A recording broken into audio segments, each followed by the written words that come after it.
The Legion's Exorcist, a novel of God's Legion, by J.T. Dowdy. Chapter 4. Faith is like iron. If not maintained with the sacred oil of dedication, it will rust. As rust is the destruction of iron, so too is it your destruction if you allow unclean thoughts to settle on the surface of your faith. Your faith must be pure. Your faith must be unbending. Your faith must be as indomitable as the will of the mighty and most holy Elohim. The evil of heresy is like oxygen to the pure iron of your faith, and it is everywhere. As oxygen worms its way into every available space, so too does heresy. Therefore, you must not leave room in your mind for anything other than dedication. I find the best place to start by removing the tongue of the blasphemer, so he is incapable of corrupting the purity of the true faith. Excerpt of a speech given by the Host Ascendency, Grand Inquisitor, Lord William Foucault. Mother Mary McFadden spent what felt like days slowly walking to the nearest city in a seeming stupor. Her life was upended, and her faith was being tested by evil. The man who had raised her had committed grievous sin against his vows and his order. An angel of her faith was willingly associating with heretics. The only thing keeping her going was pure, burning belief in her own righteous convictions. That, and the conditioning of her order, which forbade her from ever giving up in the face of the great enemy, heresy. She eventually found her way to a police station, which was manned around the clock by the police patrollers. She was starving, as it had been days since she had eaten any real food besides the few ration bars she habitually carried in a pouch on her belt. Banging open the doors, she looked around and went immediately to the water fountain to sate her burning thirst. All of the on-duty patrollers who saw her knew what she was by her red and white clothing, and none of them had the stones to get between her and the object of her desire. She drank for a long time, then stood up and wiped her mouth with the back of her hand. Since it was during the planet's official night cycle, the highest-ranking officer on duty was a lieutenant, who was already standing at attention awaiting her orders. The Inquisitor tried to speak, but her throat still felt dry and raw. Finally she said, "I need a comms channel to heaven, immediately." The lieutenant snapped his heels together and immediately obeyed. "Of course, Inquisitor," he replied. "Please follow me." Mother Mary was led down a short hallway to a door which had a sign on it simply stating QCOM. The officer unlocked the door and held it open for the Inquisitor. "Do you wish me to wait outside, ma'am?" "No. Have an air car waiting out front to take me to the spaceport. Get me food and do not leave this building until I depart." The man saluted, while at the same time swallowing hard. Having an Inquisitor tell you not to leave, especially one as humorless as Mother Mary, gave any sane person the chills. Without waiting, the Inquisitor went inside the room and closed the door. She pulled a small device from her belt and set it on the table before a large, hollow console which had the blinking word "Waiting" in large block font. Pressing a stud on the device caused an odd spherical distortion effect, some 3 feet in diameter, shimmer to life. It was a cone of silence, so no one could overhear her audible words. No one except for her, and whoever would be answering the quantum comm in front of her. "System," she ordered, noting the layout was an auditory one rather than haptic. The screen flashed from "Waiting" to "Ready." "Connect me to Grand Inquisitor William Foucault. Authorization: Inquisitor M. McFadden. Priority code 3409. Mark as Delta. Green. Eyes only." The screen flashed to say, "Stand by connecting." Mary only had to wait for 12 minutes before the face of her orders leader filled the screen. The room was small enough she could not go down on one knee as was customary, but she bowed her head and waited for him to speak. "Mary?" Lord Faucult asked.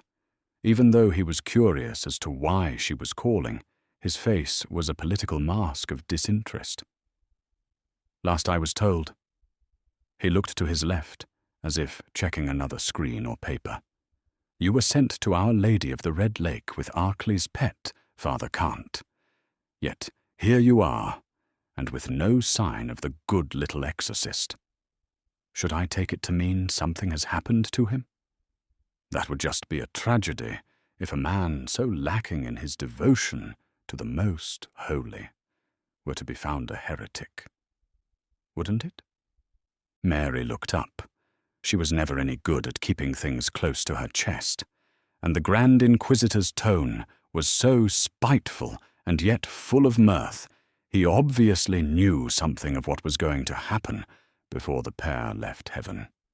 Grand Inquisitor William Faucult was an ascetic-looking man who abstained from indulgence of any kind. He ate only the plainest of food and drank only water, which had been blessed by his personal priest. His white and red vestments were spotless, and he looked to be the picture of a saintly monk. That was, until you looked into his eyes to see the burning faith of a fanatic, wholly absorbed in his work of rooting out the sins of others. Unlike most in his line of work, he was not a hypocrite in his faith by doing one thing while saying the other.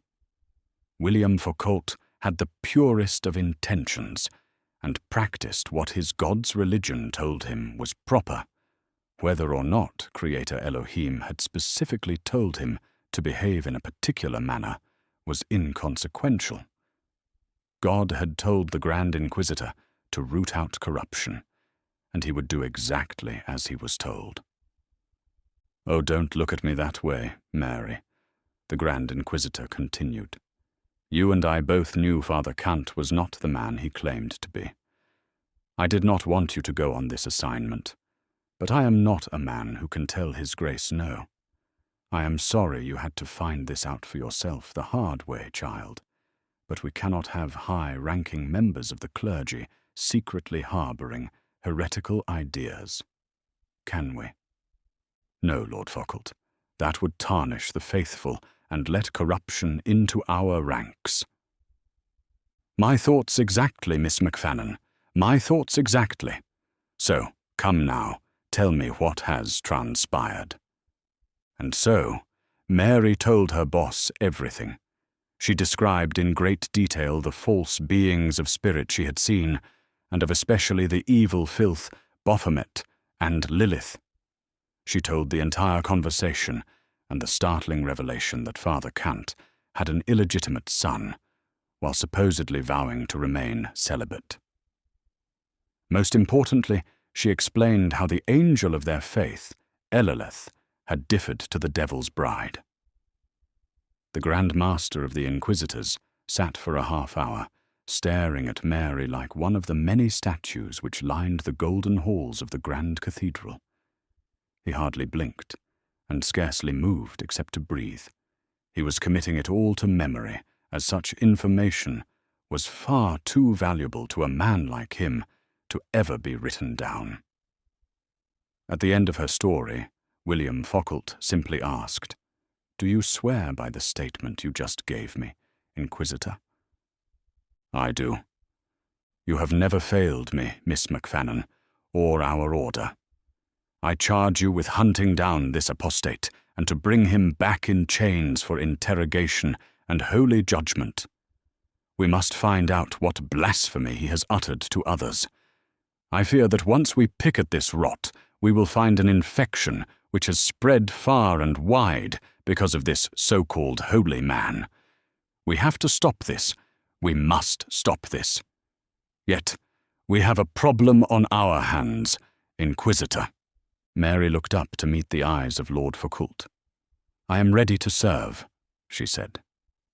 "Until such time as Elilith is officially excommunicated and brought to justice for being a traitor, her rank and authority still stand in our great nation.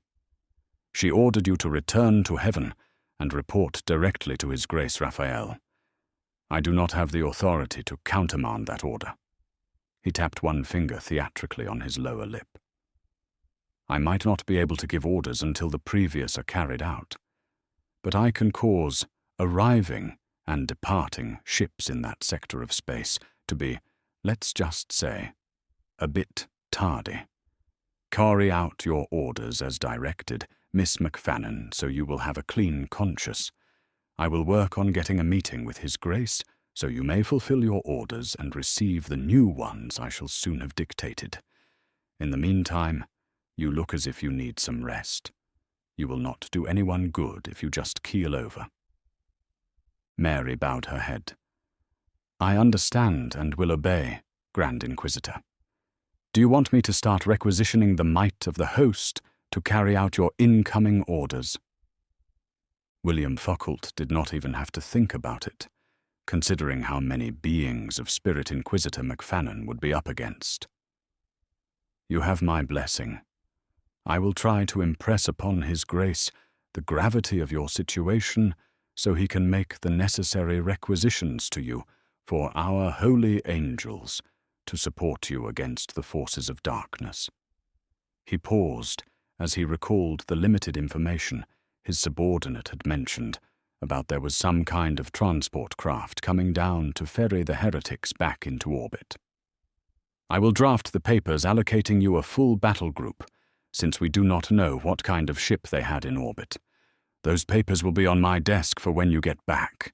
Such overwhelming firepower for one ship is gross overkill, but I would rather not leave such matters to chance."